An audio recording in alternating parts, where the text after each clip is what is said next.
മാസ്റ്റേഴ്സിൻ്റെ online ക്ലാസ്സിലേക്ക് വീണ്ടും സ്വാഗതം. ഇന്ന് നമുക്ക് മുൻപ് ഒന്നാമത്തെ യൂണിറ്റ് പൂർണ്ണമായി നാം കഴിഞ്ഞു. അടുത്ത രണ്ടാം യൂണിറ്റിലേക്ക് കടക്കുകയാണ്. രണ്ടാമത്തെ യൂണിറ്റിൻ്റെ പേര് അനുഭൂതികൾ, ആവിഷ്കാരങ്ങൾ. ഇപ്പം കലാകാരൻ്റെ മനസ്സിലെ അനുഭൂതികളാണ് അത് ആവിഷ്കരിച്ച് കഥകളും കവിതകളും നോവലുകളും ഒക്കെയായി മാറുന്നു, സാഹിത്യ രൂപമായിട്ട് മാറുന്നു.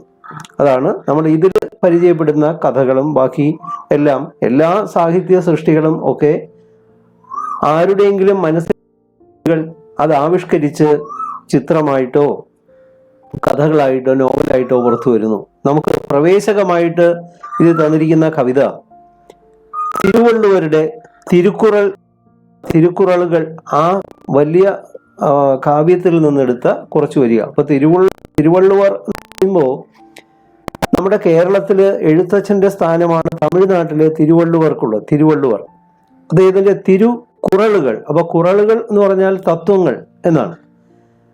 അപ്പൊ എന്താണ് അന്യരോട് ബന്ധം, ആ ബന്ധങ്ങൾ നൻപെന്ന മഹിത സൗഭാഗ്യം. അപ്പൊ നൻപ് അർത്ഥം കൊടുത്തിട്ടുണ്ട് സൗഹൃദം.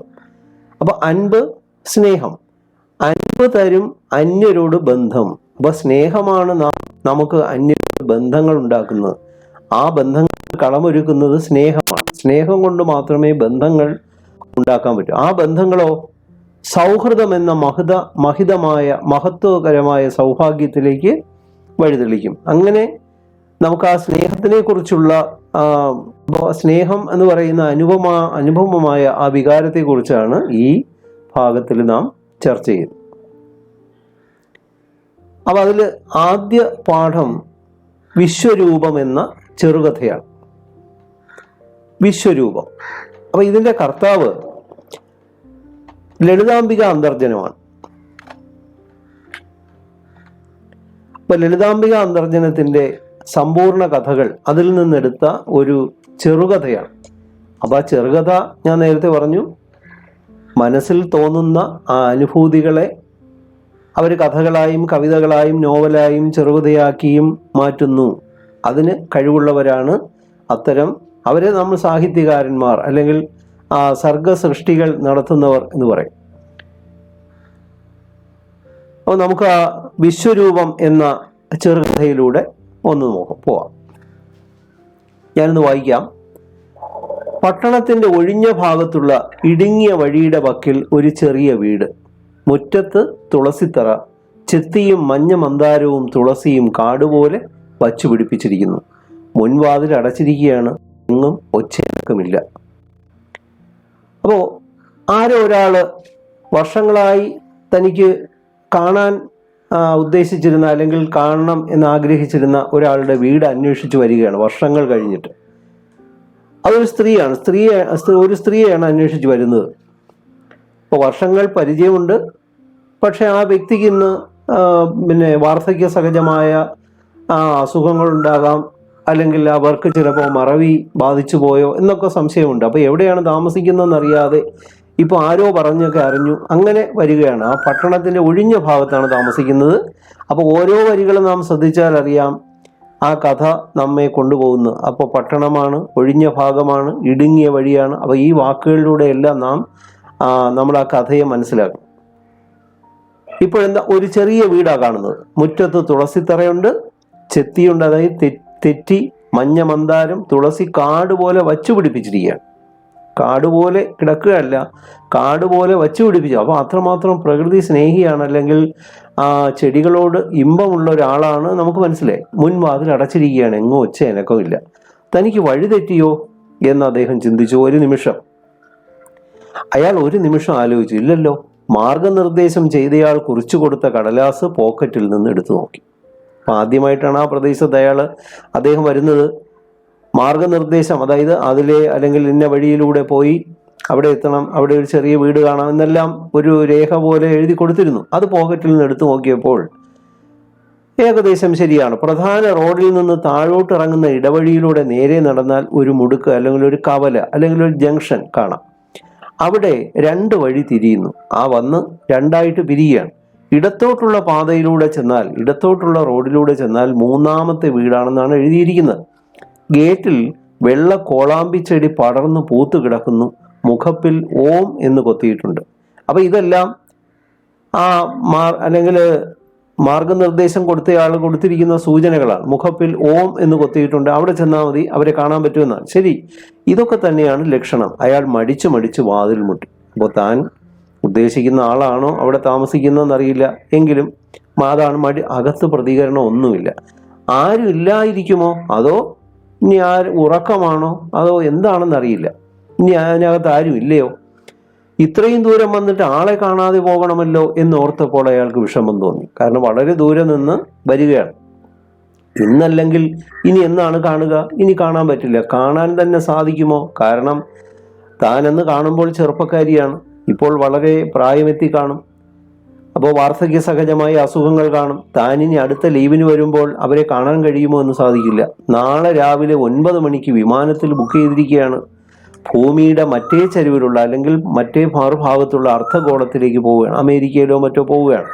പിന്നെ എന്നാണ് മടങ്ങുന്നതെന്ന് ആരറിഞ്ഞു എന്ന് വെച്ചാൽ പിന്നെ എന്നെനിക്ക് മടങ്ങി വരാൻ കഴിയും?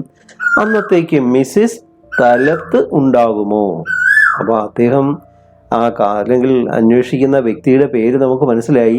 മിസ്സിസ് തലത്ത് എന്ന് പറഞ്ഞാൽ മിസ്റ്റർ തലത്തിൻ്റെ ഭാര്യയാണ്. അപ്പോൾ അവരുടെ പേര് ശരിക്കും കുഞ്ഞുകുട്ടി അമ്മ എന്നാണ്.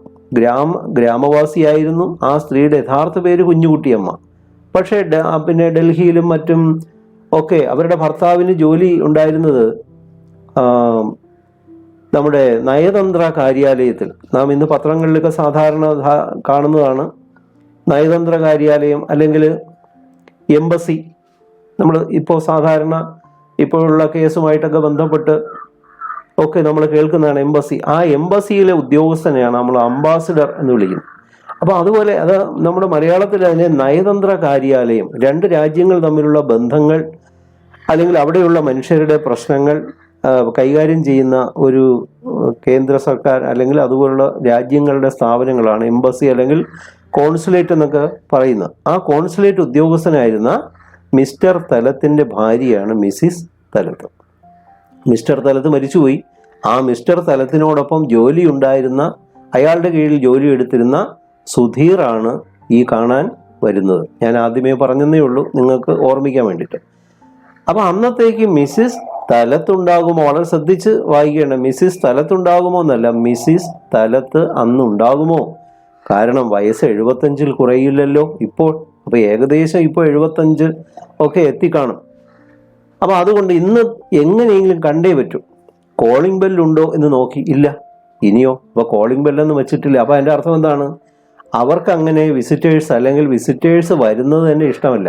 അപ്പൊ എങ്ങനെയെങ്കിലും ഒരു ഒതുങ്ങി അല്ലെങ്കിൽ ആളുകളുടെ ബഹളത്തിൽ നിന്നൊക്കെ ഒതുങ്ങി ജീവിക്കണം എന്ന ആഗ്രഹമുള്ളത് കൊണ്ട് കോളിംഗ് ബെല്ലൊന്നും വെച്ചിട്ടില്ല.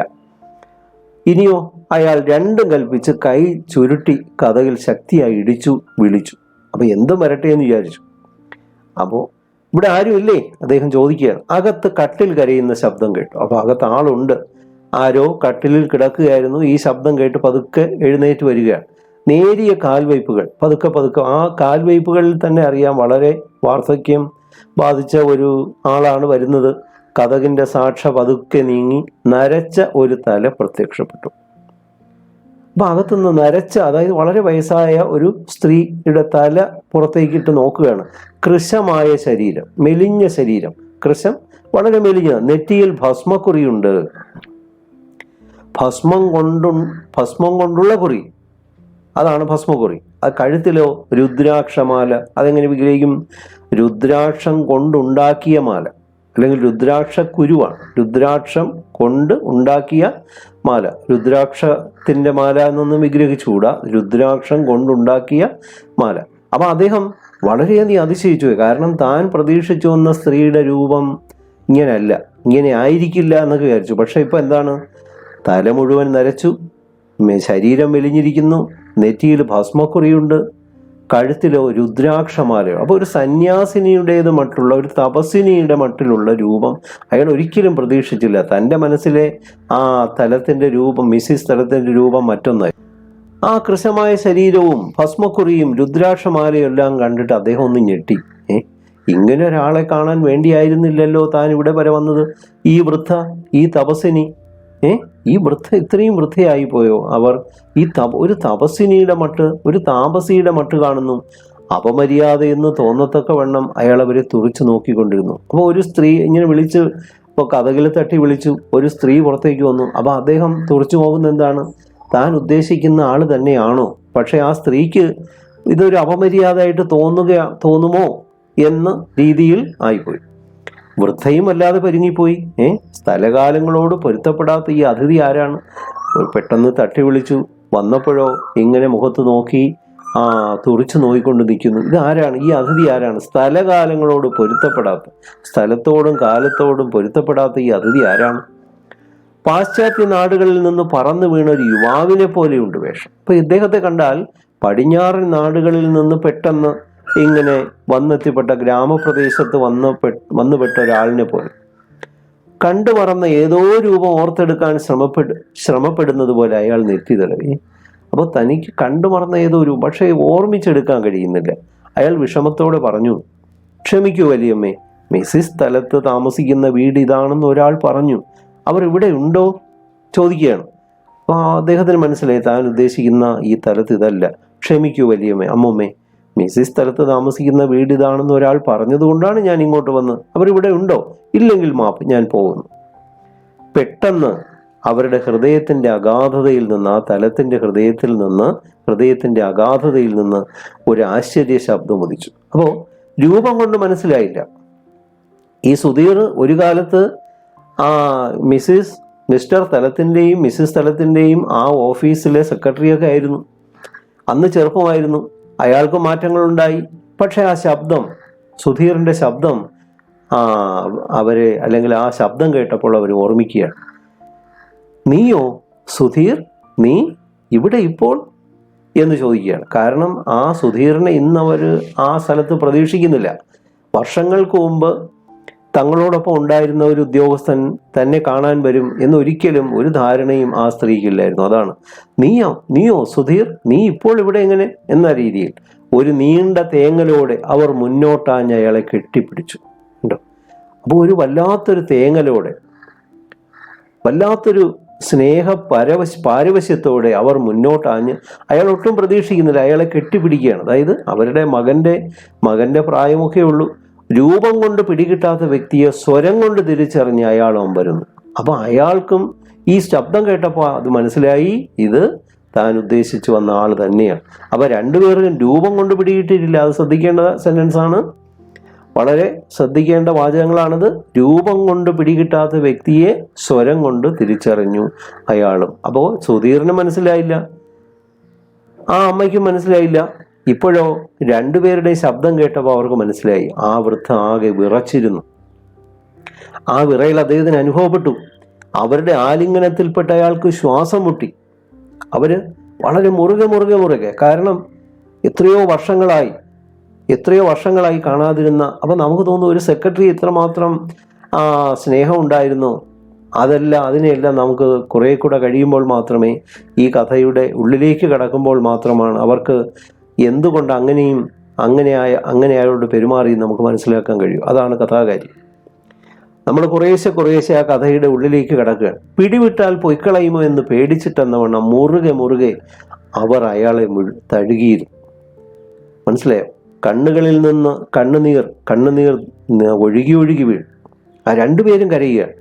അവരുടേത് അയാളുടെ തലയിലും അയാളുടേത് അവരുടെ തോളത്തും വീഴുകയാണ്. അവർക്ക് രണ്ടുപേർക്കും പ്രിയപ്പെട്ടതായിരുന്നതും തങ്ങളെ കൂട്ടിയിണക്കിയിരുന്നതുമായ ഒരു വ്യക്തിയുടെ സ്മരണ, ഓർമ്മ അതിലൂടെ ഒലിച്ചിറങ്ങി. അതാരുടെ ഓർമ്മയാണ്? തീർച്ചയായിട്ടും അവരുടെ ഭർത്താവായിരുന്ന മിസ്റ്റർ തലത്തിന്റെ ഓർമ്മകളാണ്. കാരണം ഇവരെ തമ്മിൽ ഇണക്കിയത് ആരാണ്? ആ ഭർത്താവാണ്. അയാളുടെ സെക്രട്ടറി ആയിരുന്നു ഈ സുധീർ. അദ്ദേഹത്തിലൂടെ പറഞ്ഞ് അവർക്കും അറിയാം. പക്ഷെ അന്ന് ഇത്രമാത്രം അടുപ്പമില്ല. ഔദ്യോഗികമായ പല കാര്യങ്ങളിൽ തങ്ങളുടെ സെക്രട്ടറി എന്നതിൽ കവിഞ്ഞ് തങ്ങളുടെ മകന്റെ പ്രായമേ ഉള്ളൂ എങ്കിൽ പോലും അവർ ആ ഔദ്യോഗികമായ ഒരു അകലം പാലിച്ചിരുന്നു. അതാണ് തങ്ങൾക്ക് രണ്ടുപേർക്കും പ്രിയപ്പെട്ടതായിരുന്നതും തങ്ങളെ കൂട്ടിയിണക്കിയിരുന്നതുമായ ഒരു വ്യക്തി. ആ വ്യക്തി ആരാണ്? മിസ്റ്റർ തലത്ത്. അദ്ദേഹത്തിന്റെ ഓർമ്മ അതിലൂടെ ഒലിച്ച്. അപ്പൊ രണ്ടുപേർക്കും മിസ്റ്റർ തലത്തിനെ കുറിച്ചുള്ള ഓർമ്മ വന്നു. അയാൾ വിചാരിച്ചു, സുധീർ വിചാരിക്കുകയാണ്, അന്ന് അദ്ദേഹം ഉണ്ടായിരുന്ന ആ നല്ല കാലത്തെങ്ങും ഇത്ര അടുപ്പം ഉണ്ടാവായിരുന്നത് എന്തേ? ഇപ്പൊ തന്നെ ഇന്ന് അവർ ഒരു അമ്മയെ പോലെ തന്നെ കെട്ടിപ്പിടിച്ച് പിന്നെ ആ സ്നേഹം പുതുക്കുന്നു. പക്ഷെ മുമ്പൊന്നും ഇത്രയും അടുപ്പം ഉണ്ടാവാതിരുന്നത് എന്താ? ഞാൻ മുൻകൂട്ടി വരേണ്ടതായിരുന്നു മാഡം. അദ്ദേഹം പറയുകയാണ്, സുധീർ പറയുന്നു, ഞാൻ മുൻകൂട്ടി, അതായത് ഞാൻ വളരെ നേരത്തെ, വർഷങ്ങൾക്ക് മുമ്പേ വരേണ്ടതായിരുന്നു. അയാൾ കുറ്റബോധത്തോടെ പറഞ്ഞു. കാരണം അതാണ്, കുറ്റബോധമുണ്ട്. വർഷങ്ങൾക്ക് മുമ്പ് ഒന്ന് കാണാതിരുന്നതിലുള്ള കുറ്റബോധം. പക്ഷെ എനിക്ക് നിവൃത്തിയില്ലായിരുന്നു, നാട്ടിലേക്ക് വരാൻ കഴിഞ്ഞില്ല. അദ്ദേഹത്തിന് ശേഷം, അതായത് മിസ്റ്റർ തലത്ത് മരിച്ചതിന് ശേഷം എനിക്ക് മാറ്റമായി. ഞാനും പല സ്ഥലങ്ങളിലേക്ക് പോയി ഔദ്യോഗികമായി. അപ്പൊ ഗവൺമെന്റ് തീരുമാനിക്കുന്ന സ്ഥലങ്ങളിൽ നയതന്ത്ര പ്രതിനിധിയായി പോകേണ്ടി വരും. ആ ഉദ്യോഗസ്ഥന്മാർക്ക് അങ്ങനെയാണ്. എനിക്ക് മാറ്റമായി. ആദ്യം സിഡ്നിയിൽ, പിന്നെ ജപ്പാനിൽ പോയി, ജർമ്മനിയിൽ പോയി. 8 കൊല്ലം കഴിഞ്ഞ് ഇപ്പോഴാണ് നാട്ടിലേക്ക് വരുന്നത്. അപ്പോഴാണ് അമ്മയെ കാണണം, അല്ലെങ്കിൽ എൻ്റെ ഉദ്യോഗസ്ഥയെ കാണണം. അദ്ദേഹം മരിച്ചുപോയി, അല്ലെങ്കിൽ മിസ്റ്റർ തലത്ത് മരിച്ചുപോയി. മിസ്സിസ് തലത്ത് ദീർഘമായി നിശ്വസിച്ചു. അതേ കുഞ്ഞെ, നിനക്ക് പുതിയ ജോലികൾ കിട്ടി, പുതിയ യജമാനന്മാരെയും, നീ തന്നെ യജമാനായിരിക്കുന്നു. പക്ഷെ എനിക്ക് എന്താ അവർ പറയാൻ ഉദ്ദേശിച്ചത്? എനിക്ക് എല്ലാവരെയും നഷ്ടപ്പെട്ടു. നിനക്ക് പുതിയ ജോലികൾ കിട്ടി, പുതിയ മേച്ചിൽ സ്ഥലങ്ങൾ കിട്ടി, പുതിയ സ്ഥലങ്ങൾ കിട്ടി, നീ തന്നെ യജമാനായി. ഒരു വലിയ ഓഫീസ് നീ തന്നെ നിയന്ത്രിച്ചു കൊണ്ടുപോകുന്നു. പക്ഷേ എനിക്കെല്ലാം നഷ്ടപ്പെട്ടില്ലേ? കീഴ്ച്ചുണ്ട് വിറച്ചുകൊണ്ട് അവർ മന്ത്രിച്ചു. എൻ്റെ യജമാനൻ മാറ്റമായി പോയി, പക്ഷെ എന്നെ കൊണ്ടുപോയില്ല, ആരും കൊണ്ടുപോയില്ല. എന്നിട്ടും ഞാൻ ജീവിക്കുന്നു. നീ ഇത് കണ്ടുവല്ലോ, നീ ഇത് കണ്ടില്ലേ? ഞാൻ ഒരു പട്ടണത്തിലെ ഒഴിഞ്ഞ കോണിൽ ആരുമില്ലാതെ, അപ്പോൾ അവിടെ ഒരു വേലക്കാരിയോ മറ്റോ ഉണ്ട്. അപ്പൊ സമ്പത്തിനൊന്നും പ്രശ്നമില്ല, സാമ്പത്തികമായിട്ട് വളരെ പ്രശ്നമൊന്നും ഇല്ലാത്തതാണ്, എങ്കിൽ പോലും ആരുമില്ലാത്തൊരവസ്ഥ. അപ്പൊ എൻ്റെ യജമാനൻ മാറ്റമായി പോയി. അതുകൊണ്ട് ഉദ്ദേശിക്കുന്നത് എന്താണ്? എൻ്റെ ഭർത്താവ് മരിച്ചുപോയി, എന്നെ കൊണ്ടുപോയില്ല.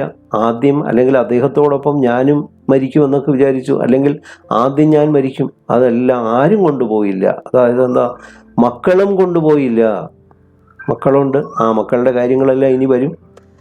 എന്നിട്ടും ഞാൻ ജീവിക്കുന്നു. നീ ഇത് കണ്ടില്ലേ? സുധീർ അനുതാപപൂർവം ആ വൃദ്ധയെ പറ്റി ഓർത്തു. അദ്ദേഹത്തിൻ്റെ ഓർമ്മയിലൂടെയാണ് നമുക്ക് ഈ കഥ മുന്നോട്ട് പോകുന്നത്.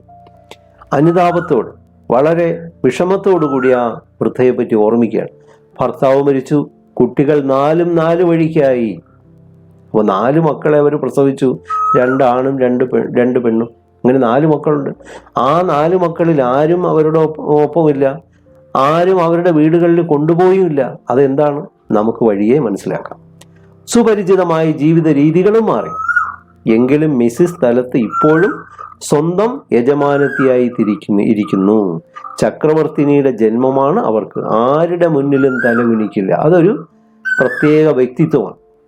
ആ മിസ്സിസ് തലത്ത് ഈ ഒരു അവസ്ഥയിൽ പോലും, ഭർത്താവ് മരിച്ചു, കുട്ടികൾ 4 പേരുണ്ട്, പക്ഷെ ആ 4 പേരും വരുന്നുമില്ല.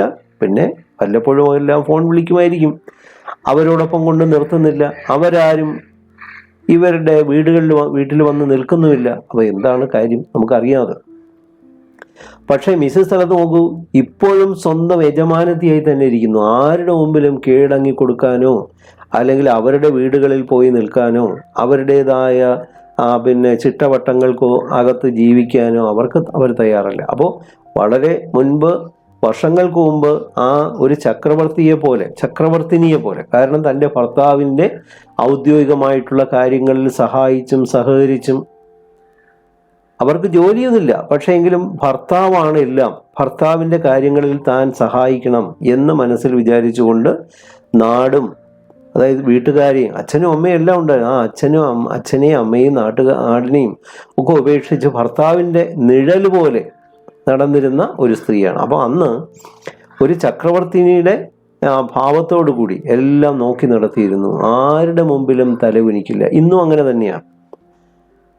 അപ്പൊ അന്ന് ഒരു ചക്രവർത്തിനിയുടെ ഭാവത്തോടു കൂടി, അപ്പോൾ ഭർത്താവിനെ സഹായിച്ചും സഹകരിച്ചും മുന്നോട്ട് പോയ അവർ ഇന്നും അങ്ങനെ തന്നെയാണ്.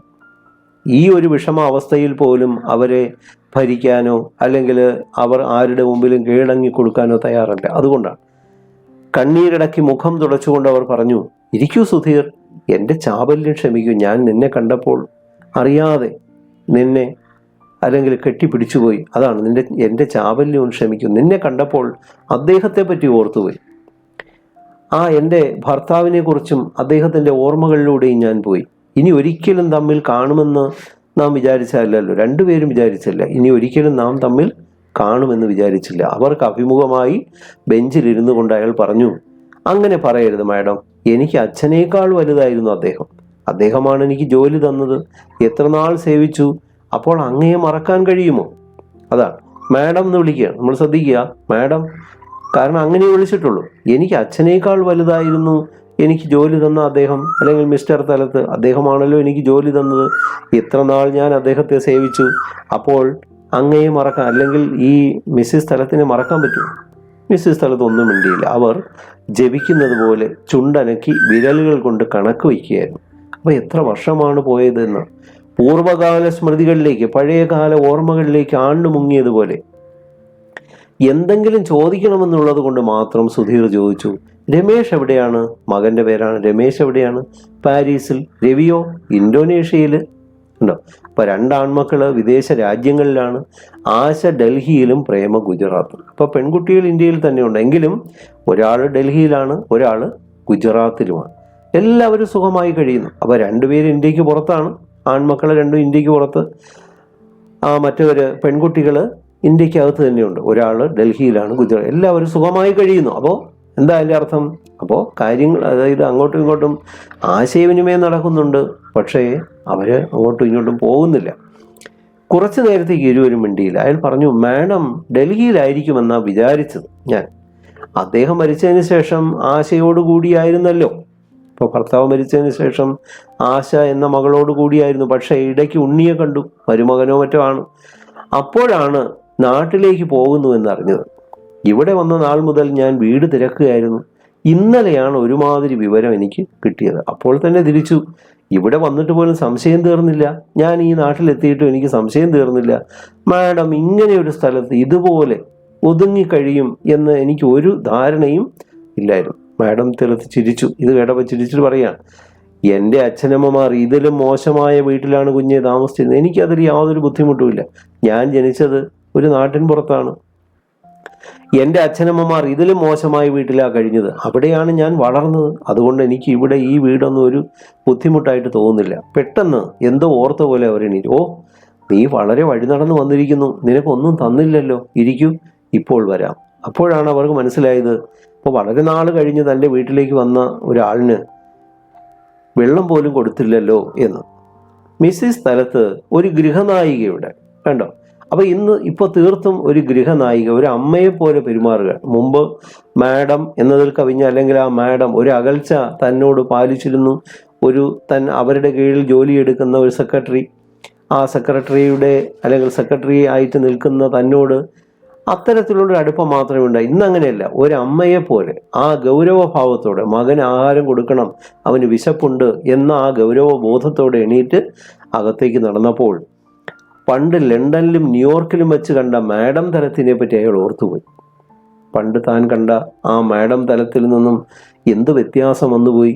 അവരുടെ സ്വീകരണ മുറി പരിചിത വലയത്തിലെല്ലാം പ്രസിദ്ധമായിരുന്നു. അന്ന് അലങ്കാരങ്ങളുടെ അന്തസ്സും സൽക്കാരത്തിൻ്റെ ഔചിത്യവും സംഭാഷണ രസികതയും സർവോപരി എല്ലാറ്റിനുപരി തലയുയർത്തി പിടിച്ചുള്ള ചടുലമായ അംഗവിക്ഷേപങ്ങളും ഒരിക്കൽ കണ്ടാൽ ആരും മറക്കില്ല.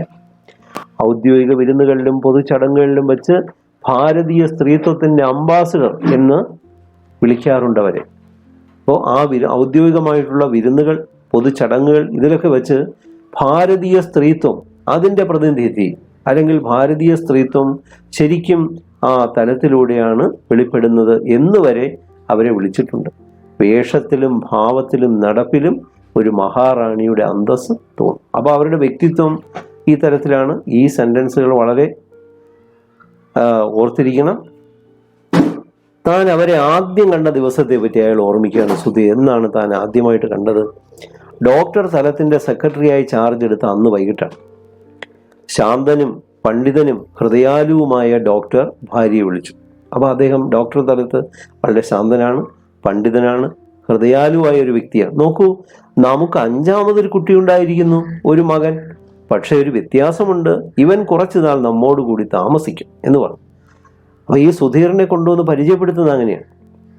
നോക്കൂ, നമുക്ക് 4 മക്കളല്ലേ, പക്ഷെ അഞ്ചാമതൊരു മകനും കൂടി ഉണ്ടായിരിക്കുന്നു. അപ്പോൾ ഒരു മകന്റെ സ്ഥാനം സുധീറിന് അദ്ദേഹം കൊടുക്കുകയാണ്. പക്ഷേ ഒരു വ്യത്യാസമുണ്ട്, നമ്മുടെ 4 മക്കളും ബോർഡിങ്ങിലോ മറ്റോ പഠിക്കുകയാണ്. ഇതല്ല, ഇവൻ കുറച്ചു നാൾ നമ്മോട് കൂടി താമസിക്കും എന്ന്. അപ്പൊ അത്രമാത്രം ഒരു മകനായി ആ സുധീറിനെ ഉൾക്കൊള്ളാൻ അദ്ദേഹത്തിന് കഴിഞ്ഞിരുന്നു. മിസ്സിസ് സ്ഥലത്ത് ഒരു യജമാനത്തിയുടെ അകൽച്ച പാലിച്ചുകൊണ്ട്, ശ്രദ്ധിക്കുക, അന്ന് ഒരു യജമാനത്തി, ഇപ്പൊ തങ്ങളുടെ കീഴിൽ ജോലിയെടുക്കുന്ന ഒരാളെ മകനായി കാണാനൊന്നും അവർക്ക് അന്ന് സാധിച്ചിരുന്നില്ല എന്നുള്ളതാണ് വാസ്തവം. തൻ്റെ ഭർത്താവ് അദ്ദേഹത്തെ മകനായി കണ്ടു, പക്ഷേ ഒരു യജമാനത്തിയുടെ ആ അകൽച്ച പാലിച്ചുകൊണ്ട് മന്ദഹസിച്ച് കൈ നീട്ടുകയാണ് ചെയ്തത്. ആ ഹസ്തദാനം കൊടുക്കാൻ വേണ്ടി മാത്രം കൈനീട്ടി. പക്ഷേ ആ പാണികൾ ഗ്രഹിച്ചപ്പോൾ, ആ കൈകളിലേക്ക് പിടിച്ചപ്പോൾ ഇന്നത്തെ പോലുള്ള ചൂട് ഇല്ലായിരുന്നു. ഇന്ന് ആ ചൂടെന്താണ്? മാതൃത്വത്തിൻ്റെതായ, ഒരു അമ്മയുടേതായ ആ മാതൃത്വത്തിൻ്റെ ചൂടാണ്. അന്ന് അങ്ങനെയല്ല, ഒരു യജമാനത്തിയുടെ ഭാവത്തോടുകൂടി തനിക്ക് ഷേക്ക് ഹാൻഡ് ചെയ്തു, ഹസ്തദാനം ചെയ്തു. അതാണ് മിസ്സിസ് സ്ഥലത്തിൻ്റെ കുട്ടികൾ 4 പേരും അന്ന് ഇന്നത്തെ പോലെ 4 സ്ഥലങ്ങളിലാണ് താമസം. മൂത്തവർ കോളേജ് ഹോസ്റ്റലുകളിൽ, ഇളയവർ ബോർഡിങ്ങിൽ, ഒഴിവിന് വല്ലപ്പോഴും വരും പോവും, അത്രയാണ്. മിസ്സിസ് സ്ഥലത്ത് കുട്ടികളെ പ്രസവിച്ചു എന്ന് മാത്രം മുല കൊടുത്തിട്ടില്ല, മുലപ്പാൽ കൊടുത്ത് വളർത്തിയതല്ല, താരാട്ട് പാടിയിട്ടില്ല, വാശി പിടിച്ച് കരയുമ്പോൾ ശാസിക്കുകയോ സുഖക്കേടിൽ ശുശ്രൂഷിക്കുകയോ ചെയ്തിട്ടില്ല. അലങ്കരിച്ച ബൊമ്മകളെ പോലെ, പാവക്കുട്ടികളെ പോലെ ഇടയ്ക്ക് ഉമ്മ വയ്ക്കാൻ മാത്രം അവർ അടുത്തു വന്നിരുന്നു. ഇതാണ് അവരുടെ മറ്റൊരു സവിശേഷത. അപ്പോൾ കുട്ടികൾ എന്തുകൊണ്ട് അകലേക്ക് പോയി, അല്ലെങ്കിൽ അവരെന്തുകൊണ്ട് അമ്മയുമായിട്ട് ആത്മബന്ധമില്ലാതായി പോയി എന്നുള്ളതിനെ വ്യക്തമാക്കുകയാണ് ആ സുധീറിൻ്റെ ഓർമ്മകളിലൂടെ. അപ്പോൾ കുഞ്ഞുങ്ങളെ പ്രസവിച്ചു എന്ന് മാത്രമേ ഉള്ളൂ, അവർക്ക് മുലപ്പാൽ കൊടുത്ത് വളർത്തിയത്, താരാട്ട് പാടിയിട്ടില്ല, ആ കുഞ്ഞുങ്ങൾ വാശി പിടിച്ച് കരയുമ്പോൾ അവരെ ശാസിച്ചിട്ടില്ല, അവരെ സുഖക്കേടിൽ ഒപ്പം ഇരുന്ന് ശുശ്രൂഷിക്കുകയോ അവർക്ക് വേണ്ടിയ കാര്യങ്ങൾ കരുതൽ ഒന്നും ആ അമ്മ നടത്തിയിട്ടില്ല. എന്താ കാരണം? ഭർത്താവിൻ്റെ ഔദ്യോഗികമായ കൃത്യങ്ങളിൽ സഹകരിക്കുമ്പോൾ മക്കളുടെ കാര്യം വിട്ടുപോയി. അപ്പം ഇവരെ ശുശ്രൂഷിക്കാൻ, അവരുടെ കാര്യങ്ങൾ നോക്കാൻ മറ്റ് സ്ത്രീകളോ അല്ലെങ്കിൽ സെർവൻസോ ഉണ്ടായിരുന്നു. അലങ്കരിച്ച പാവകളെ കൂടെ എടുത്ത് നമ്മൾ പൊടി തട്ടി വയ്ക്കുന്നത് പോലെ, ആ ഷോക്കേസിൽ വച്ചിരിക്കുന്ന പാവകളെ കൂടെ പൊടി തട്ടി വൃത്തിയാക്കുന്നത് പോലെ കുഞ്ഞുങ്ങളെ ഉമ്മ വയ്ക്കാൻ മാത്രം അടുത്ത് വന്നിരുന്നു. അപ്പോൾ അവർക്ക് എങ്ങനെ ആ അമ്മയുമായി ആത്മബന്ധം ഉണ്ടാകും? അമ്മയ്ക്കും പ്രത്യേകിച്ചൊന്നും പറയാനും നിവർത്തിയില്ല. അതാണ് 4 മക്കളുണ്ട്, 4 പേരും 4 കോണുകളിലാണ്. സ്വീകരണ മുറിയിലും ക്ലബിലും നാടകശാലകളിലും പറന്നു കിടക്കുന്ന ഉന്മേഷഭരിതയായി ഈ ലേഡിയെ കണ്ടാൽ, ആ ലേഡി ഇൻവെർട്ടഡ് കോമിക്കാതിരിക്കുകയാണ്, ഈ ലേഡിയെ കണ്ടാൽ ഒന്ന് പ്രസവിച്ചതാണെന്ന് പോലും ആരും പറയില്ലല്ലോ എന്ന് പറയുമായിരുന്നു. അന്ന് ആ ഔദ്യോഗിക കൃത്യങ്ങളിൽ ഇരിക്കുമ്പോൾ സ്വീകരണമുറി, ക്ലബ്ബ്, നാടകശാല, ഇങ്ങനെ ഓരോ സ്ഥലങ്ങളിലായിട്ട് ഭർത്താവിനോടൊപ്പം പോവുകയാണ്. അങ്ങനെ പറന്നു നടന്നിരുന്ന ഉന്മേഷഭരിതയായിരുന്ന ആ സ്ത്രീയെ കണ്ടാൽ പ്രസവിച്ചത് ഈ 4 മക്കളുടെ അമ്മയാണെന്ന് പോലും ആരും പറയില്ല. പൗരസ്ത്യ സംസ്കാരം മുഴുവൻ അവർ മറന്നിരുന്നു. പൗരസ്ത്യ സംസ്കാരം അല്ലെങ്കിൽ കിഴക്കൻ സംസ്കാരം, അപ്പോൾ പാശ്ചാത്യ സംസ്കാരത്തിൽ മുങ്ങിപ്പോയി, എല്ലാം മറന്നു. ഔപചാരികമായി ചിട്ടപ്പെടുത്താതെ ചിരിക്കാനോ കരയാനോ കൂടി അവർക്ക് കഴിയുമെന്ന് അയാൾ മനസ്സിലാക്കിയിരുന്നില്ല. അങ്ങനെയുള്ള മാഡം തലത്താണ് ഇപ്പോൾ, ആ പ്രൗഢ വനിതയാണ് തനിക്ക് ആഹാരം എടുക്കാനായിട്ട് അടുക്കളയിലേക്ക് പോകുന്നതെന്ന് നമ്മുടെ സുധീർ വിചാരിക്കുക. താൻ പണ്ട് കണ്ട ആ പ്രൗഢ വനിത ഇന്ന് എത്രമാത്രം മാറിപ്പോയി. ആ സുധീറിൻ്റെ ഓർമ്മകളിലൂടെ നാം അവരെ കൂടുതൽ മനസ്സിലാക്കി. ഇനി നോക്കാം. ഒരു ഓട്ട് ഗ്ലാസ്സിൽ ചൂടുള്ള കാപ്പിയും താലത്തിൽ നെയ്യപ്പവും മലരുമായി കഴിക്കാനുള്ള വസ്തുക്കളുമായി മാഡം തലത്ത് മെല്ലെ നടന്നു വന്നു. പണ്ട് തൻ്റെ അമ്മ നടന്നു വരാറുള്ളത് പോലെ. സുധീറിന് ഇപ്പോൾ തോന്നുന്നത് എന്താണ്? തൻ്റെ അമ്മയാണോ നടന്നു വരുന്നത്? അപ്പോൾ ഇന്ന് ആ സ്ത്രീ അല്ലെങ്കിൽ ആ മാഡം ഇന്ന് അമ്മയുടെ തലത്തിലേക്ക് മാറി. പലഹാരം അയാളുടെ കയ്യിൽ കൊടുത്തു. കാപ്പി ചൂടാറ്റി കൊണ്ടുവരണം. മുമ്പ് കാപ്പി കൊടുക്കുന്നത് സെർവൻസ് ആയിരിക്കും. കാപ്പിയോ ചായയോ അതുപോലുള്ള അല്ലെങ്കിൽ ആഹാര സാധനങ്ങൾ കൊടുക്കുന്നത് ജോലിക്കാരാണ്. ഇന്ന് അവരുടെ കൈകൊണ്ട് കാപ്പി കൊടുത്തു, അത് ചൂടാറ്റുകയാണ്. സുധീറിന് രുചിക്കില്ലായിരിക്കും, ഞാൻ തനിച്ച് പാകം ചെയ്തതാണ് നിവേദ്യത്തിന്റെ അപ്പവും മലരും. ഉണ്ടോ, വേലക്കാരി പുറത്തു പോയിരിക്കുന്നു. അപ്പൊ ഇതിപ്പോ തൽക്കാലം കഴിക്കും, വേലക്കാരി വന്ന് എന്തെങ്കിലും ആഹാരം ഉണ്ടാക്കും. അപ്പൊ ഞാൻ തന്നെ പാകം ചെയ്ത ആഹാരമാണ് എന്ന് പറയുകയാണ്. അയാൾ അപ്പം മുറിച്ച് വായിൽ വെച്ചുകൊണ്ട് പറഞ്ഞു, എൻ്റെ അമ്മ എന്നും ഉണ്ടാക്കിയിരുന്നതാണ്. എൻ്റെ അമ്മ എന്നും ഉണ്ടാക്കിയിരുന്നതാണ്. അവർ തനിച്ച് പാകം ചെയ്ത് അടുത്തിരുന്ന് തീറ്റും. എനിക്ക് എന്ത് ഇഷ്ടമാണെന്നോ. മാഡത്തിൻ്റെ കൈകൊണ്ട് ഇത് കിട്ടിയല്ലോ എന്ന്. അവർ ബെഞ്ചിൽ അയാൾക്കടുത്തിരുന്നു. കാപ്പി ചൂടാറ്റി ഒഴിച്ചുകൊണ്ടിരുന്നു.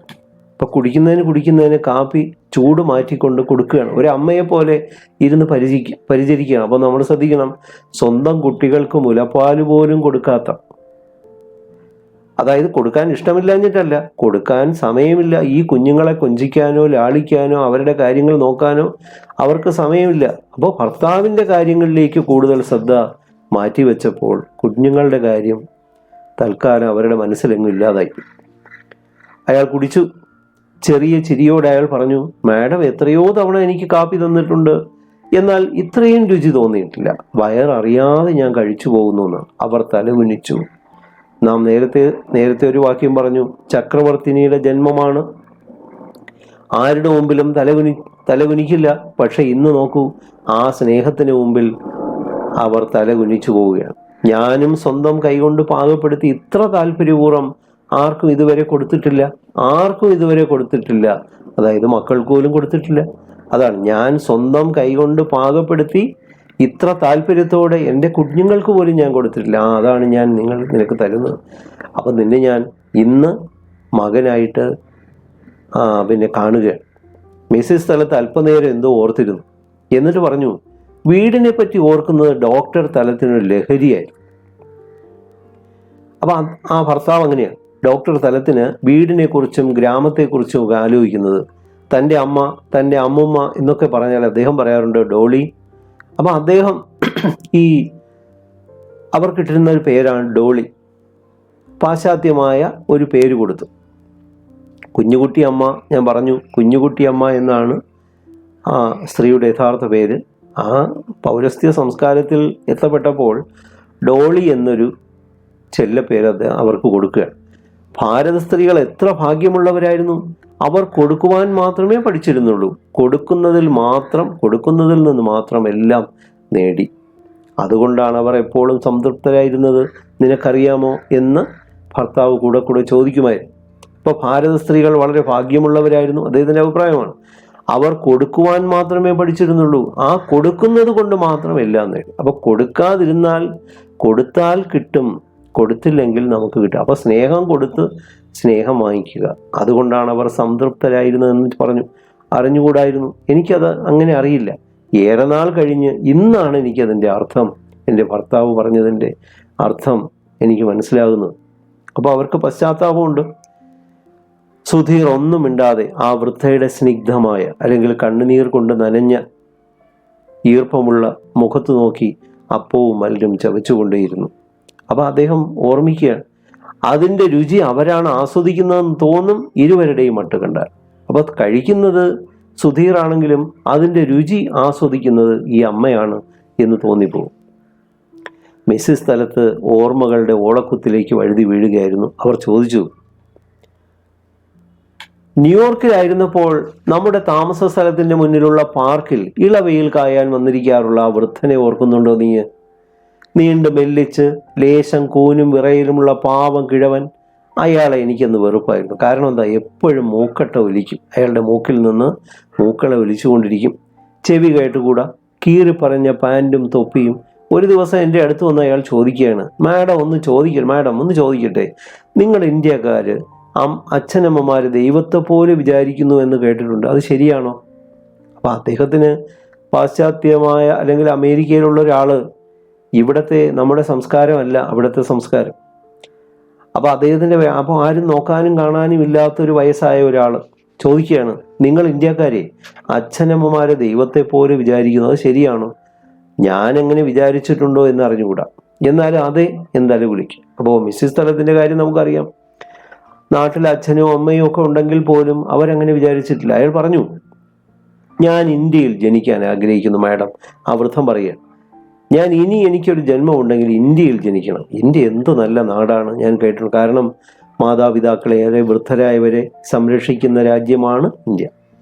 സുധീർ ഒന്നും പറഞ്ഞില്ല. മിസ്സിസ് സ്ഥലത്ത് തുടർന്നു. മിസ്സിസ് സ്ഥലത്ത് പറയുക, ഞാൻ ഇന്ത്യയിൽ ജനിച്ചു, പക്ഷേ ജീവിച്ചത് ഇവിടെ അല്ലല്ലോ. എൻ്റെ അച്ഛനമ്മമാരെ ദൈവത്തെ പോലെ വിചാരിച്ചിട്ടില്ല. അവസാന കാലത്ത് തുടരെ എഴുതിയിട്ടും അമ്മ എഴുതിയിട്ടും നാട്ടിൽ വന്ന് താമസിക്കാനുള്ള മടി കൊണ്ട് പോരാതിരിക്കുകയാണ് ചെയ്തത്. കൊടുത്തത് മാത്രമേ നേടാനൊക്കൂ അല്ലേ സുധീർ? ഞാൻ ആർക്കും ഒന്നും കൊടുത്തിട്ടില്ലല്ലോ എന്ന് അവർ പശ്ചാത്തപിക്കുകയാണ്. അപ്പോൾ വളരെ വർഷങ്ങൾക്ക് മുമ്പ് എൻ്റെ അച്ഛനമ്മമാരുടെ അവസാന കാലത്ത് അമ്മ എഴുതി, എന്നിട്ടും ഞാൻ അവരോടൊപ്പം വന്ന് നിന്നില്ല. ഭർത്താവും അദ്ദേഹത്തിൻ്റെ ഔദ്യോഗികമായ കൃത്യങ്ങളും മാത്രം നിറവേറ്റിക്കൊണ്ട് ഏതോ ലോകത്ത് കഴിഞ്ഞു. കൊടുത്തത് മാത്രമേ നേടാനൊക്കൂ. നാം കൊടുത്തു കഴിഞ്ഞാൽ നേടാൻ കഴിയും അല്ലേ സുധീർ? ഞാൻ ആർക്കും ഒന്നും കൊടുത്തിട്ടില്ലല്ലോ എന്നാണ്. അപ്പോൾ ഈ വൃദ്ധ പശ്ചാത്തപിക്കുകയാണ്, ഞാൻ എൻ്റെ കുഞ്ഞുങ്ങൾക്ക് മുലപ്പാല് പോലും കൊടുത്തിട്ടില്ലല്ലോ. അയാൾ വികാരഭരിതനായി പറഞ്ഞു. സുധീർ വികാരം നിറച്ചു, അല്ലെങ്കിൽ വികാരഭരിതനായി പറയുകയാണ്, അങ്ങനെയല്ല മാഡം, അങ്ങനെ ചിന്തിക്കരുത്. കാലത്തിനും ദേശത്തിനും അനുസരിച്ച് ജീവിതം സ്വയം രൂപപ്പെടുകയാണ്. അങ്ങനെ താങ്കൾ ആ സമയത്ത് ചെയ്തു കാണും, പക്ഷെ അതൊരു കുറ്റമല്ല. ഇപ്പൊ കുഞ്ഞുങ്ങളെ കാര്യം കൂടുതൽ ശ്രദ്ധിച്ചിരുന്നുവെങ്കിൽ ഭർത്താവിൻ്റെ കാര്യങ്ങളിൽ വീഴ്ച പറ്റിയേനെ. അപ്പോൾ ഒരു ഭാഗം നാം സംരക്ഷിക്കാൻ ശ്രമിക്കുമ്പോൾ മറുഭാഗത്തിന് എന്തെങ്കിലും വീഴ്ച പറ്റും. ഇവിടെ സംഭവിച്ചത് അത് തന്നെയാണ്. അപ്പൊ കാലവും ദേശവും മാഡത്തെ കൊണ്ട് അങ്ങനെ ചെയ്യിച്ചതാണ്. അതാണ്, കാലവും ദേശവുമാണ് ഒരു മനുഷ്യന്റെ ജീവിതത്തെ മാറ്റിയെടുക്കുന്നതെന്ന് പറയുകയാണ്. അത് കഥാകാരിയുടെ അഭിപ്രായമാണ്. കാലത്തിനും ദേശത്തിനും അനുസരിച്ച് ജീവിതം സ്വയം രൂപപ്പെടുകയാണ്. അപ്പം നമുക്കതിൽ യാതൊരു പങ്കുമില്ല. ജീവിതം നമ്മെ പല ഭാഗങ്ങളിലേക്കും കൊണ്ടുപോകുന്നു, പല വേഷങ്ങൾ കെട്ടേണ്ടി വരുന്നു. ഇതൊക്കെ ജീവിതത്തിൻ്റെ ഭാഗമാണ്.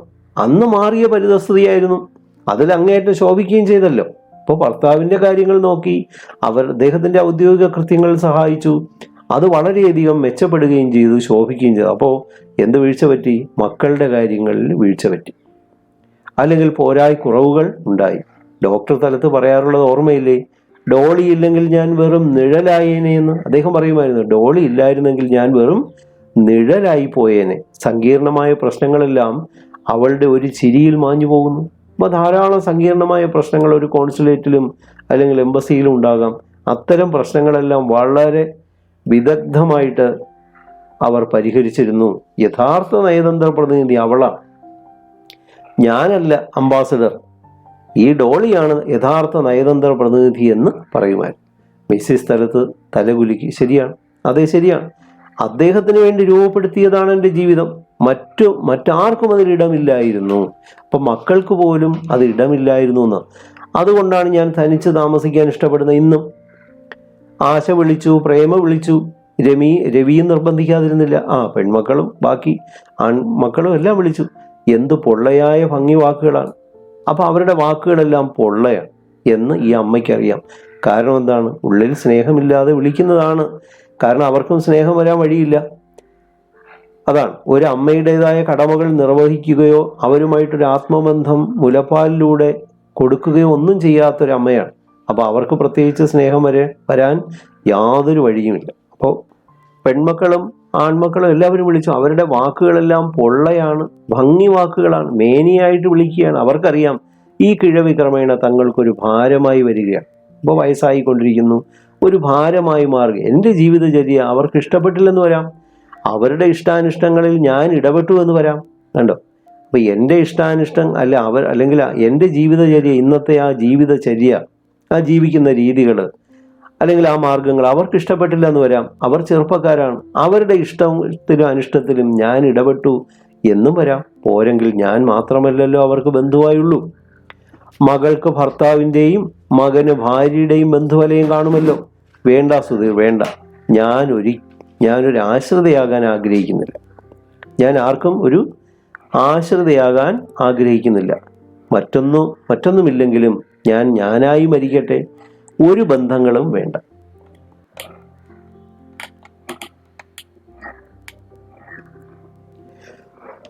എന്ന് പറയുക. അപ്പോൾ പറയുന്നത് എന്താണ്? അദ്ദേഹത്തിന് വേണ്ടി രൂപപ്പെടുത്തിയ അല്ലെങ്കിൽ മിസ്റ്റർ തലത്തിന് വേണ്ടി രൂപപ്പെടുത്തിയതാണ് തൻ്റെ ജീവിതം. മക്കൾക്ക് പോലും അതിലിടമില്ലായിരുന്നു. അതുകൊണ്ടാണ് താൻ അല്ലെങ്കിൽ തനിച്ച് താമസിക്കാൻ ഇഷ്ടപ്പെടുന്നത്. അവർക്കറിയാം ഈ കിഴവി അല്ലെങ്കിൽ അവർക്കൊരു ഭാരമായി വരും. ഇപ്പോൾ അവരുടെ രണ്ടുപേരുടെയും ജീവിതങ്ങളിൽ എന്തെങ്കിലും പ്രശ്നങ്ങൾ ഉണ്ടായാൽ അത് ബുദ്ധിമുട്ടായിട്ട് മാറും. അപ്പം മകൾക്ക് ഭർത്താവിൻ്റെ ബന്ധുക്കൾ കാണും, മകന് ഭാര്യയുടെയും ബന്ധുക്കൾ കാണും. അപ്പം ഒരിക്കലും ഒരു ആശ്രിതയാകാൻ ആഗ്രഹിക്കുന്നില്ല. മറ്റൊന്നുമില്ലെങ്കിലും ഞാനായി മരിക്കട്ടെ, ഒരു ബന്ധങ്ങളും വേണ്ട എന്ന് പറയും. വേണ്ട സുധീർ, ഞാനൊരു ആശ്രിതയാകാൻ ആഗ്രഹിക്കുന്നില്ല, ആർക്കും ഒരു ഭാരമോ ആശ്രിതയും ആകാൻ ആഗ്രഹിക്കുന്നില്ല. മറ്റൊന്നുമില്ലെങ്കിലും ഞാനായി മരിക്കട്ടെ. കണ്ടോ? അപ്പം അതാണ് അവരുടെ അഭിമാനമാണ്. ആ അഭിമാനം കളഞ്ഞു കുളിക്കാൻ അവർ തയ്യാറല്ല. ഒരു ബന്ധങ്ങളും വേണ്ട. സുധീർ ആ വൃദ്ധയെ മനസ്സിലാക്കുന്നതായി തോന്നി. ഇപ്പോഴാണ് അവരുടെ ആ മുഖം അല്ലെങ്കിൽ അവരെ കൂടുതൽ മനസ്സിലാക്കുന്നതായിട്ട് തോന്നുക. അയാൾക്ക് അവരോട് ബഹുമാനം തോന്നി. താപസോചിതമായ ഈ വേഷത്തിലും, കണ്ടോ, ഒരു താപസിക്ക് ഉചിതമായ വേഷമാണ് എങ്കിൽ പോലും മാഡം തലത്ത് തന്നെയാണ്. ആ അഭിമാനബോധം, അതേ നിശ്ചയദാർഢ്യം. അപ്പൊ അന്നുണ്ടായിരുന്ന അഭിമാനബോധവും ആ ഉറച്ച നിശ്ചയവും എല്ലാം ഇന്നും അവരിൽ കാണുന്നു. അയാൾ വാച്ച് നോക്കി. സമയം വളരെ ആയിരിക്കുന്നു. എക്സ്പ്രസ് ട്രെയിനിൽ പോയെങ്കിലേ ഇനി വിമാനത്താവളത്തിൽ സമയത്തിന് എത്തിച്ചേരാൻ കഴിയും. അയാൾ എഴുന്നേറ്റു. യാത്രാനുവാദത്തിന് എന്ന വണ്ണം തല കുനിച്ചു മാഡം എന്ന് വിളിക്കുകയാണ്. മിസ്സിസ് തലത്ത് പൊട്ടിച്ചു തെറിക്കൊണ്ട്. അപ്പോൾ ഈ മാഡം എന്ന് കേട്ടപ്പോൾ അവർക്ക് ഒരു ദേഷ്യമല്ല, എന്താണ് ഒരു വല്ലായ്മ പോലെ. അപ്പോൾ ഒരിക്കലും ആ മാഡം എന്ന് വിളി കേൾക്കാൻ അവർക്ക് ഇഷ്ടമില്ല. വീണ്ടും അയാളെ കെട്ടിപ്പിടിച്ചു. എന്നിട്ട് പറയുകയാണ്, മാഡം തലത്ത് മരിച്ചുപോയി മോനെ, മാഡം തലത്ത് എന്ന് എന്നെ വിളിക്കരുത്. ഡോക്ടർ തലത്തിനോടൊപ്പം അവരും പോയി. ഇത് അമ്മയാണ്, ഞാൻ മാഡമോ മിസ്സിസ് തലത്ത് ഒന്നുമല്ല, ഇത് അമ്മയാണ്, താഴത്ത് കുഞ്ഞുകുട്ടിയമ്മ. അങ്ങനെ പറഞ്ഞാലേ ഇന്നാട്ടുകാർ അറിയൂ, ഇന്ന് ഞാൻ എല്ലാവർക്കും താഴത്ത് കുഞ്ഞുകുട്ടിയമ്മയാണ്. സുധീറിൻ്റെ കണ്ണ് നിറഞ്ഞു. അയാൾ അവരുടെ പാദത്തിൽ നമസ്കരിച്ചു. അതെ അമ്മ, അവിടത്തെ കണ്ടില്ലെങ്കിൽ ജീവിതത്തിൽ വലിയൊരു ഭാഗ്യം നഷ്ടപ്പെടുമായിരുന്നു. ഇനിയും വരാം, ഇതെൻ്റെ വീടാണ്, അവിടെ നിന്ന് അമ്മയാണ്, ഇപ്പോൾ വിട തരൂ, ഞാൻ പോയി വരട്ടെ എന്ന് പറഞ്ഞു. മിസ്സിസ് തലത്ത് അയാളുടെ മൂർധാവിൽ കൈവച്ച് അനുഗ്രഹിച്ചു. നിനക്ക് നന്മ വരട്ടെ സുധീർ. മിസ്റ്റർ തലത്ത് പറയുമായിരുന്നു, തൻ്റെ പിൻഗാമിയായി വരുന്ന ആളാണ് ഈ പയ്യനെന്ന്. അപ്പോൾ അവരുടെ ഭർത്താവ് പറയുമായിരുന്നു, തൻ്റെ പിൻഗാമിയായി വരുന്ന അല്ലെങ്കിൽ അദ്ദേഹത്തിന് ശേഷം വരുന്ന ഒരാളാണ് ഈ പയ്യനെന്ന്. ഇത് സഫലമാകട്ടെ. അവർ ഒന്ന് നിർത്തി, പിന്നെ തുറന്നു. പക്ഷേ ഒന്ന് ഓർക്കണം, ഞാൻ ഒരു ഉപദേശം നിനക്ക് ഞാൻ തരുന്നു. നിങ്ങളുടെ വരാൻ പോകുന്ന ഭാര്യയോട് പറയും, നിങ്ങളിതുവരെ വിവാഹം കഴിച്ചിട്ടില്ല എന്ന് എനിക്കറിയാം. ആ വിവാഹം കഴിച്ച് വരുന്ന ഭാര്യയോടൊരു കാര്യം പറയണം, കുട്ടികളെ ബോർഡിങ്ങിൽ അയക്കരുത്. നിങ്ങൾക്കുണ്ടാകുന്ന കുഞ്ഞുങ്ങളെ ഒരിക്കലും ബോർഡിംഗ് സ്കൂളുകളിൽ അയക്കരുത്. അവർക്ക് ആയേ വയ്ക്കരുത്. അമ്മ തന്നെ വളർത്തണം, ശാസിക്കുകയും ലാളിക്കുകയും കൂട്ടുകൂടുകയും വേണം. എങ്കിലേ അമ്മ എന്നത് കുട്ടികളുടെ ഒരു ഭാഗവും കുട്ടികൾ അമ്മയുടെ ഒരു ഭാഗവുമായി തീരുകയുള്ളൂ. പുതിയ ഭാര്യ ഇത് പഠിപ്പിക്കൂ, എന്നാൽ അവർക്ക് സുഖമായിരിക്കും. അപ്പോൾ ഈ വാക്കുകൾ കേൾക്കുമ്പോൾ അപ്പോൾ അമ്മ എന്താണ് അല്ലെങ്കിൽ എങ്ങനെ വേണം, ഇതെല്ലാം അവരുടെ മനസ്സിലുണ്ടായിരുന്നു. പക്ഷേ അവർക്ക് അതൊന്നും ചെയ്യാൻ കഴിഞ്ഞില്ല. അതെന്തുകൊണ്ടാണ് നമുക്കറിയാം. അപ്പോൾ ആ ഉപദേശം വളരെ ശ്രദ്ധിക്കുക. കുട്ടികളെ ബോർഡിങ്ങിൽ അയക്കരുത്, ബോർഡിംഗ് സ്കൂളിൽ അയക്കരുത്, അവർക്ക് ആയെ വയ്ക്കരുത്. അമ്മ തന്നെ വളർത്തണം, ശാസിക്കണം, ലാളിക്കണം, കൂട്ടുകൂടുകയും വേണം. എങ്കിൽ മാത്രമേ അമ്മ എന്നത് കുട്ടികളുടെ ഭാഗവും കുട്ടികൾ അമ്മയുടെ ഒരു ഭാഗവുമായി തീരുകയുള്ളൂ. സുധീർ ഇപ്പോഴാണ് വാസ്തവത്തിൽ ഞെട്ടിയത്. അപ്പോൾ സുധീർ വിചാരിച്ചു, അവർക്ക് കുഞ്ഞുങ്ങളെ ലാളിക്കാനും അല്ലെങ്കിൽ അവർക്ക് കൂട്ടുകൂടാനും ശാസിക്കാനും ഒന്നും അറിഞ്ഞുകൂടാ എന്ന് വിചാരിച്ചു. അപ്പോൾ അവരുടെ മനസ്സിൻ്റെ ഒരു ഭാഗത്ത് ഇതെല്ലാം ഉണ്ടായിരുന്നു. പക്ഷെ അവർക്കത് പുറത്തെടുക്കാൻ കഴിഞ്ഞില്ല. അതാണ് സുധീർ ഇപ്പോൾ വാസ്തവത്തിൽ ഞെട്ടി. അയാൾ തുറിച്ചു നോക്കി. തൻ്റെ മുന്നിൽ നിൽക്കുന്നത് ആ മാഡം തലത്ത് തന്നെയാണോ? ഒന്നുമല്ലെങ്കിൽ എല്ലാറ്റിനുപരിയായി നല്ല കുറേ ഓർമ്മകളെങ്കിലും നമ്മോട് കൂടി ഉണ്ടാകുമല്ലോ. ഒരു അമ്മയായിട്ട് ജീവിച്ചാൽ ഒന്നുമല്ലെങ്കിലും എല്ലാറ്റിനും മുകളിലായി നല്ല കുറേ ഓർമ്മകൾ, ആ കുഞ്ഞുങ്ങളെ ലാളിച്ചതും അല്ലെങ്കിൽ അവരെ കൂടെ കൊണ്ട് നടന്നതും കൂടെ ഉറക്കിയതും അല്ലെങ്കിൽ അവരുടെ ശുശ്രൂഷയും അല്ലെങ്കിൽ അവരുടെ അസുഖങ്ങളിൽ ശുശ്രൂഷിച്ചതും എല്ലാം നമ്മുടെ ഓർമ്മകളിൽ നമ്മോടുകൂടി ഉണ്ടാകുമല്ലോ. അത് മാത്രമേ വാർദ്ധക്യത്തിന് അവകാശപ്പെടുന്നതായുള്ളൂ. അപ്പോൾ തൻ്റെ വാർദ്ധക്യത്തിൽ അത്തരം ഓർമ്മകളൊന്നും ഇല്ല എന്ന് പശ്ചാത്തപിക്കുക. മടങ്ങി വരുമ്പോൾ ഞാൻ ഉണ്ടായി എന്ന് വരില്ല, ഇനി നീ വരുമ്പോൾ ചിലപ്പോൾ ഞാൻ കാണില്ല. പക്ഷേ എനിക്ക് നിന്റെ മനസ്സിലെങ്കിലും ജീവിക്കണം. എൻ്റെ കുഞ്ഞുങ്ങളുടെ, എൻ്റെ കുട്ടികളുടെ മനസ്സിൽ ഞാനില്ല, അവർക്കറിയാം. നിന്റെ മനസ്സിലെങ്കിലും എനിക്ക് ജീവിക്കണം. സുധീർ പടിയിറങ്ങിയിട്ടും തിരിഞ്ഞു നോക്കി. വാതിൽക്കൽ നിൽക്കുന്ന ആ വൃദ്ധ അവരെ താനിന്ന് യഥാർത്ഥമായി കണ്ടിരിക്കുന്നു. യഥാർത്ഥത്തിൽ ആ മാഡം അല്ലെങ്കിൽ ആരാണ്, ആ സ്ത്രീ ആരാണ് എന്ന് അദ്ദേഹം മനസ്സിലാക്കി. ലേഡിയല്ല, മാഡം തലത്തല്ല, ലേഡിയല്ല, ഒരു സാമൂഹ്യ പ്രവർത്തകയുമല്ല. അമ്മ, വെറും അമ്മ, ഒരു അമ്മയായി കാണുകയാണ്. എന്തൊരു ഉയർച്ചയായിരുന്നു അത്! ആ അമ്മയുടെ തലത്തിലേക്ക് ഉയർന്നത് എന്തൊരു ഉയർച്ചയാണ്, എന്തൊരു അഭിമാനമായിരുന്നു. അമ്മേ, ഭവതി ഭാഗ്യവതിയാണ്. കാരണം എന്താ? അവസാനമായെങ്കിലും സ്ത്രീയുടെ ഈ വിശ്വരൂപം ദർശിച്ചുവല്ലോ. അപ്പോൾ വളരെയധികം തെറ്റിദ്ധാരണ ഉണ്ടാകുന്ന ഒരു വാക്യമാണ്. അവസാനമായെങ്കിലും സ്ത്രീയുടെ ഈ വിശ്വരൂപം അമ്മ ദർശിച്ചുവല്ലോ. സുധീർ ദർശിച്ചു എന്നല്ല, ആ വിശ്വരൂപം അവരുടെ ഉള്ളിൽ തന്നെ ഉണ്ടായിരുന്നു. അവർക്ക്, അല്ലെങ്കിൽ അത് അവർക്ക് തന്നെ കാണാൻ കഴിഞ്ഞു എന്നുള്ളതാണ്. അപ്പോൾ തൻ്റെ ഉള്ളിൽ ഒരു അമ്മയുണ്ടായിരുന്നു എന്ന ആ ബോധം അവർക്കുണ്ടായി. അതാണ് ഭാഗ്യവതി എന്ന് പറയും. ഭാഗ്യവതിയാണ്. അവസാനമെങ്കിലും ആ സ്ത്രീയുടെ ഈ വിശ്വരൂപം, അല്ലെങ്കിൽ മാതൃത്വം എന്ന ആ വിശ്വരൂപം അവർക്ക് തന്നെ ദർശിക്കാൻ കഴിഞ്ഞു എന്നാണ്. അപ്പോൾ നമ്മുടെ കഥ അവസാനിച്ചു. എല്ലാവരും വീണ്ടും വീണ്ടും വായിച്ച് പുതിയ പുതിയ പുതിയ കാര്യങ്ങൾ അതിൽ നിന്ന് ഉൾക്കൊള്ളണം. വീണ്ടും വീണ്ടും വായിക്കുക. തൽക്കാലം നിർത്തുന്നു.